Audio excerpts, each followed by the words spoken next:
Now that we have seen the different reasons behind the individual differences of the children in a classroom, the question is that do factors like gender, religion, caste, economic background, do they actually affect education?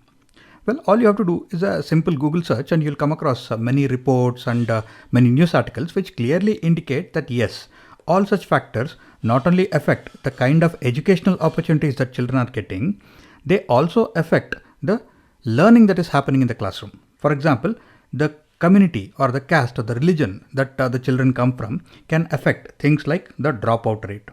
Therefore, individual differences definitely affect the learning opportunities and the learning that is happening in the classroom.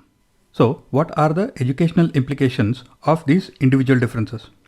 Well, the one size fits all approach, where you use one standard methodology for teaching all students, that does not work, because you have to consider the fact that children come from different backgrounds and different circumstances, and all of them will not have the same kind of resources or support outside the classroom.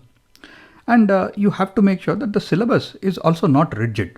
The syllabus has to factor in that different students are at different learning levels, and the syllabus also has to be flexible.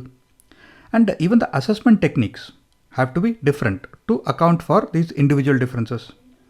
And if you don't have the proper kind of expectations in the classroom, right? If your expectations are very high, then some children will definitely feel demotivated.